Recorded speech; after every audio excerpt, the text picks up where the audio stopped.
Hello everyone, welcome to అర్బాక్స్ media. అంబర్పేటలో బతుకమ్మకుంట చెరువు ఏదైతే ఇంతకుముందు ఎప్పుడు నీళ్లతోని అక్కడున్న ప్రజల అవసరాలకు తగ్గట్టు ప్రజలకు అవసరాలు అనుగుణంగా ఎండాకాలం వచ్చినా సరే కూడా ఎక్కడ కూడా బోర్లు ఎండిపోకుండా అక్కడ అంబర్పేట ప్రజలు అక్కడున్న వాసులందరికీ ఎంతగానో ఉపయోగపడింది మనందరికీ తెలుసు. బట్ గత 10 ఏళ్ళుగా హైదరాబాద్ అభివృద్ధితో పాటు చెరువులు కూడా చాలా కనుమరుగైపోయినాయి. అవి ఏ విధంగా కనుమరుగైపోయినాయి, ఎట్లా కనుమరుగైనాయి అది మనందరికీ తెలిసిందే, మళ్ళీ చెప్పే అవసరం లేదు. హైడ్రా రంగంలోకి దిగిన తర్వాత, హైడ్రా రంగంలోకి వచ్చిన తర్వాత ఎక్కడెక్కడైతే చెరువులు ఉన్నాయో, ముందు 2014 కన్నా రాష్ట్రం రాకముందు ముందు చెరువులు ఏడుండే, రాష్ట్రం వచ్చినాక చెరువులు ఎట్లున్నాయి అనే ఒక సీరియస్గా ఒక ప్రాజెక్ట్ని టేకప్ చేసి ఆ ప్రాజెక్టుకు తగ్గట్టు ఎక్కడెక్కడ చెరువులు కనుమరుగైనాయో అక్కడక్కడ ఏరియాలో అవి ఎట్లా కనుమరుగైనాయి, గవర్నమెంట్ ఏమైనా తీసుకుందా, లేకపోతే రాజకీయ నాయకులు ఎవరైనా కబ్జా చేసిరా, లేకపోతే రాజకీయ నాయకులు అండతోనే ఎవరైనా కబ్జా చేసి దాన్ని అమ్ముకున్నారా అన్న విధంగా చాలా దగ్గరలో హైడ్రా యాక్షన్ తీసుకుంటుంది. నిజంగా ప్రజెంట్ తెలంగాణ రాష్ట్రానికి ముఖ్యంగా హైదరాబాద్ లాంటి నగరాల్లో హైడ్రా అనేది చాలా అవసరం. ఈరోజు బతుకమ్మకుంట చెరువుని కనుక మళ్ళీ హైడ్రా అభివృద్ధి చేసే విధానం చూస్తే నిజంగా సెల్యూట్ చేయాలనిపిస్తుంది హైడ్రాకి.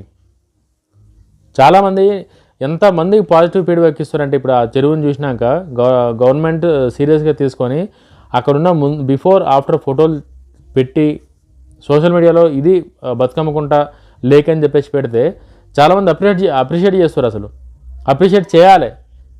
ఎందుకంటే ఇప్పుడు ఎక్కడ మనందరికీ తెలుసు ఎండాకాలం వస్తే నీళ్ళకి ఎంత తిప్పలవుతుందో, వానాకాలం వస్తే నీళ్ళు పోనీకి ప్లేస్ లేక ఇళ్ళకి వస్తే ఎంత తిప్పలవుతుందో మనందరం మన కళ్ళతో చూస్తున్నాం హైదరాబాద్లో.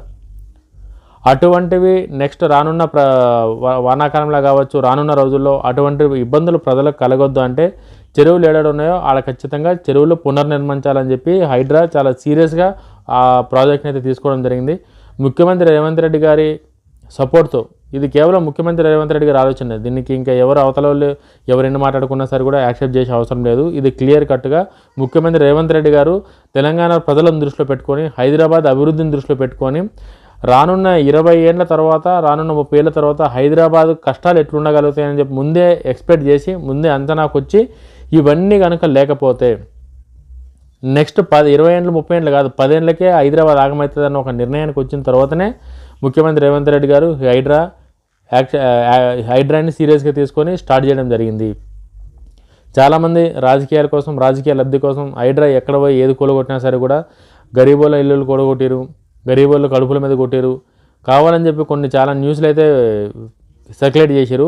అందులోనే నిజం 10% ఉంటే అబద్ధం 90% ఉంది. ఇది ఎవరు అవునన్నా కాదన్న వాస్తవం. ఇది ఎట్లా చెప్తున్నానంటే, ఎవడన్నా సరే కూడా ₹1 పెట్టి గరీబోడు ఎవడన్నా ఇల్లు కొనుక్కుంటాడా? గరీబోడు ఎవడన్నా సరే ₹1 పెట్టి ఇల్లు కొనుక్కోగలరా? గరీబోళ్ళు రెంట్లు ఉంటారు అంతే. ₹1 పెట్టి విల్లాలు, 2 కోట్లు పెట్టి విల్లాలు కట్టుకొని ఐటిని గోలగొడితే అది గరీబుల ఇల్లు గోలగొట్టారంటే అవుతుంది? అది నమ్మేటట్టు ఉంది ఎవరికన్నా? ఓకే, ఒక పార్టీ మీద అభిమానం ఉండొచ్చు, ఒక నాయకుడి మీద అభిమానం ఉండొచ్చు, అదేం కాదంటే నేను ఎవరికి కాదనలేము. అది ఒకరికి రేవంత్ రెడ్డి గారు నచ్చుతారు, ఒకరికి కేసీఆర్ గారు నచ్చుతారు, ఒకరికి చంద్రబాబు నాయుడు గారు నచ్చుతారు, ఒకరికి కేటీఆర్ గారు నచ్చుతారు, ఒకరికి లోకేష్ గారు నచ్చుతారు, ఇంకొకరికి బండి సంజయ్ గారు నచ్చుతారు. ఒక్కొక్క పార్టీకి ఒక్కొక్క నాయకుడు వాళ్ళ విధి విధానాలు బట్టి ఎవరికి దేనికైనా కారణం లేకుండా కూడా నచ్చవచ్చు. వాళ్ళ పద్ధతి నచ్చవచ్చు, వాళ్ళు మాట్లాడే విధానం నచ్చవచ్చు, వాళ్ళు చేస్తున్న పనులను బట్టి కారణం ఉండదు. ఖచ్చితంగా ఎందుకు ఇష్టపడాలని అట్లా ఏముండదు, నచ్చుతారు ఆటోమేటిక్గా. వాళ్ళు వేరేటోళ్ళు వాళ్ళ గురించి చెప్పే పేరును బట్టి కేసీఆర్ అనేట ఆయన అది అట్లా, రేవంత్ రెడ్డి గారు ఇట్లా, కేటీఆర్ గారు ఇట్లా అని చెప్పి వాళ్ళ కోసం మాట్లాడేటప్పుడు, వాళ్ళ గురించి చెప్పినప్పుడు, విన్నప్పుడు వాళ్ళ మీద కలిగిన ఒపీనియన్తో కారణం లేకుండా ఎవరైనా ఇష్టపడవచ్చు. రాజకీయాలలో ఎందుకు వీళ్ళనే ఇష్టపడాలని అట్లా రూల్ ఏం లేదు కాబట్టి ఏ నాయకుడినైనా ఎవరైనా ఇష్టపడవచ్చు. బట్ నాయకులు అట్లా ఇష్టపడేటప్పుడు ఆ ఇష్టాన్ని నాయకులు ప్రజల మంచికి, రాష్ట్ర అభివృద్ధికి ఉపయోగపెడితే వాళ్ళకి ఎక్కువ రోజులు రాజకీయాలలో నిలగొక్కగలరు, ఎక్కువ రోజుల అభిమానాన్ని మెయింటైన్ చేయగలరు. అట్లా కాకుండా ఈరోజు అధికారం ఉందని చెప్పి అధికార అండతో కనుక ఇట్లా లేనిపోని కబ్జాలు కనుక చేస్తే, చెరువులు కబ్జా చేసి అడ్డదిడ్డంగా విల్లాలు అపార్ట్మెంట్లు కట్టి అమ్ముకుంటే నీళ్ళు ఏడికిపోతాయి, రాష్ట్రం ఏడికిపోతుంది. వాన పడితే ఇట్లా బండి ముంగడి కదలని కూడా వీల్లేదు హైదరాబాద్లో. ఇప్పుడు హైడ్రా వచ్చిన తర్వాత చాలా ఇళ్ళు కూలగొట్టడం అవన్నీ జరిగింది, అది ఓకే. ఇప్పుడు ఈ ఒక్క చెరువునే హైడ్రా డెవలప్ చేసిందా, ఇంకా ముందు ఇటువంటివి ఇంకా ఎన్ని చేస్తుంది అన్నది కూడా హైడ్రా క్లారిటీ ఇవ్వాలి. ఏదో హైడ్రా అని చెప్పి ఒకటి తీసుకొచ్చేసినాం, ఒక చెరువు మంచి చేసినామంటే కాదు కదా. దానివల్ల కూడా ప్రజలకి ఒక చెరువు అట్లా చేస్తే ఏముండదు. ఒక్కొక్క నియోజకవర్గంలో అది మున్సిపాలిటీ స్థాయి దగ్గర నుంచి నియోజకవర్గం వరకు అసలు ఎన్ని చెరువులు ఉన్నాయి, ఆ ఉన్న చెరువులు ఏమైపోయినాయి, ఇప్పుడు ఏ చెరువులు మనం మంచిగా చేయొచ్చు అని ఒక రాష్ట్ర ప్రభుత్వం హైడ్రా కానీ ఒక సీరియస్గా దాన్ని ఒక ఇది చేసి ఖచ్చితంగా ప్రతి నియోజకవర్గంలో ప్రతి విలేజ్ దగ్గర నుంచి విలేజ్ స్థాయి నుంచి జిల్లా స్థాయి వరకు ఖచ్చితంగా చెరువులు అనేది పునరుద్ధీకరణ చేయాలి. చేస్తేనే ఈ హైడ్రాక్ అనేది పేరు వస్తుంది. ఈరోజు ఏదో అంబర్పేటలో బతుకమ్మ కొంట ఒకటి చేస్తే అది కాదు కదా, ఒక 2 రోజులు మాట్లాడుకుంటారు ఒకటి చేస్తే. ఎప్పటికీ మాట్లాడుకోవాలి, ఎప్పటికీ ప్రజలు అభిమానం పొందాలంటే చాలా చెరువులు ఇట్లా అభివృద్ధి చేసి చూపించాలి రాష్ట్ర ప్రభుత్వం. ఇప్పుడు రాష్ట్ర ప్రభుత్వం ముందు చాలా పెద్ద టాస్క్ ఇది.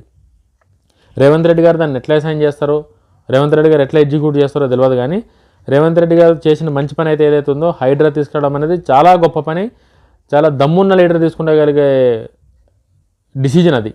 ఏ లీడర్ అంటే ఆ లీడర్ డిసిజన్ తీసుకోలేరు. అక్కినేని నాగార్జున అంటే ఒక పెద్ద స్టార్ హీరోది కూడా వెనక ముందు ఆలోచించుకుని నైటే పగలగొట్టేసింది మొత్తం. తర్వాత నాగార్జున 2 ఎకరాలు మళ్ళీ ఇచ్చి హైడ్రాకు సపోర్ట్ చేశారు. సో ఆ బాధ్యత అందరిలో ఉండాలి. ఒక నాగార్జున గారికి ఒక సీఎం గారికే కాదు, ప్రజలకు కూడా ఉండాలి. కబ్జా చేసిన భూముల మీద ఆశ పెట్టుకోకుండా, కబ్జా చేసిన దొంగతనంగా వచ్చిన భూములు ఆశ పెట్టుకోకుండా రానున్న తరాలకి హైదరాబాద్ అభివృద్ధికి అందరూ సపోర్ట్ చేసి ఈ హైడ్రాను ముందుకు తీసుకెళ్తేనే ఇదవుతుంది. గవర్నమెంట్ కూడా ఈ ప్రతిపక్షాలు వచ్చి లొల్లి చేస్తున్నాను, లేకపోతే వాళ్ళు ఏదో ఫేక్ న్యూస్ సర్క్యులేట్ చేస్తున్నారని చెప్పి వెనకడుగు వేయకుండా జరిగిన మంచిని నిర్భయంగా ఖచ్చితంగా ప్రజలకి ఇది మేలు జరుగుతుందంటే ఎంత దూరమైనా వెళ్ళి దాన్ని ఇంప్లిమెంట్ చేయడానికి ప్రయత్నించాలి తప్ప మాకెక్కడ చెడ్డ పేరు వస్తుంది, ఇవన్నీ కూలగొడితే ప్రజల నెగిటివిటీ ఎక్కువైపోతుందేమో అన్న ఆ భయంతో చేయనట్టు ఉంటే అది ఇంకా ప్రమాదం. అది రేవంత్ రెడ్డి గారి గవర్నమెంట్కి చేస్తే మొత్తం చేయాలి, లేదా మొత్తం చేయకుండా ఉండాలి. అంతే తప్ప అటు ఇటు కాకుండా ఉంటే మాత్రం అది మొదటికే మోసం వస్తుందని చెప్పి నా అభిప్రాయం. ఇప్పుడైతే ఈ మార్పు ఏదైతే ఉందో, నిజంగా ఇప్పుడు ఈ అమర్పేటలో చెరువు ఏదైతే అభివృద్ధి చేసారో అట్లనే ప్రతి ఒక్క నియోజకవర్గంలో ప్రతి ఒక్క విలేజ్ స్థాయి దగ్గర నుంచి మున్సిపల్ స్థాయి వరకు జిల్లా స్థాయి వరకు ప్రతి ఒక్క ఇంకా ఎన్నో చెరువులు ఇట్లా అభివృద్ధి చేసి రాష్ట్ర ప్రజలకి నీళ్ళు కష్టాలు లేకుండా, వానాకాలంలో ట్రాఫిక్ కష్టాలు లేకుండా హైడ్రా ఉపయోగపడుతుందని చెప్పి నేను ఆశిస్తున్నా. ఇవన్నీ చెరువులు బాగుంటేనే వర్షం పడేటప్పుడు రోడ్ల మీద నీళ్ళు లేకుండా డ్రైనేజ్ వ్యవస్థ సరిగ్గా పనిచేసి చెరువులలోకి పోతాయి. చెరువులో నీళ్ళు ఉంటే ఎండాకాలంలో బోర్ ఎండిపోకుండా నీళ్లు వస్తాయి.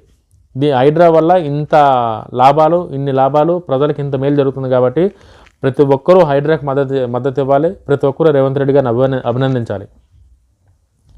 ఇది నిజంగా చెప్తున్నా, మళ్ళీ చెప్తున్నా, అందరూ లీడర్లు తీసుకునే డిసిజన్ కాదు.